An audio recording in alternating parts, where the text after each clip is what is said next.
Hello and welcome to another episode of your AKT Podcast, which is hosted by WellMedic.co.uk. In our last podcast, we covered the very interesting topic of thrombocytosis.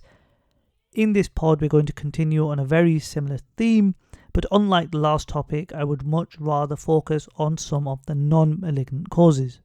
And it's for this very reason that when you do have a patient with raised platelets, that you take a very focused history. And I hope by thinking about some of those causes, we can really get a grasp of what some of the non-malignant causes may be.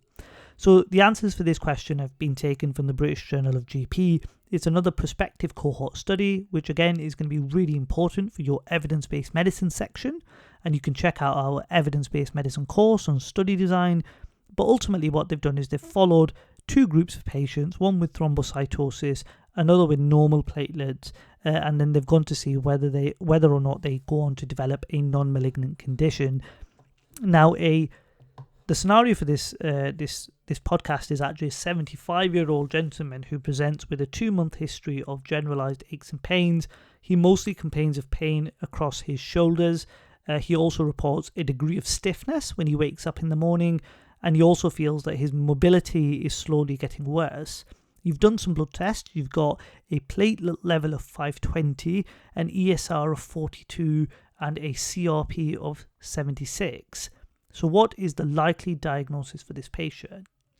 So it's one of those scenarios where you could fairly easily piece together the diagnosis without the investigations. You've got an elderly gentleman, he's got pain across his shoulders, he's struggling to walk over time. So you've got this distribution of shoulder and hip girdle stiffness, and the diagnosis is likely to be a giant cell arteritis. So the answer to this question would therefore be polymyalgia rheumatica. Now, what I wasn't hoping to do was just talk about a polymyalgia rheumatica case. I'm sure we could do that in a different podcast.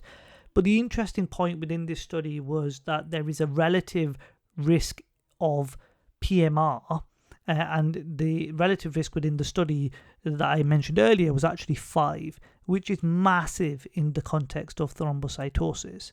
Now, other conditions that were also strongly linked included IBD, which had a relative risk of 2.1, iron deficiency anemia, which had a relative risk of 4.9, and that's a case that I've personally seen myself. It was a young lady in menorrhagia and therefore had low iron raised platelets. So it is stuff that you will see.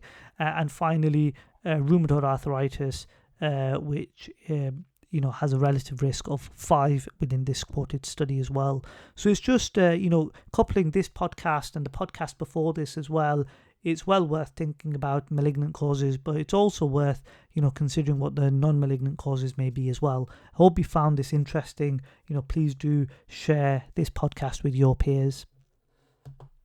This podcast is hosted by WellMedic.co.uk. We help GP trainees pass the AKT.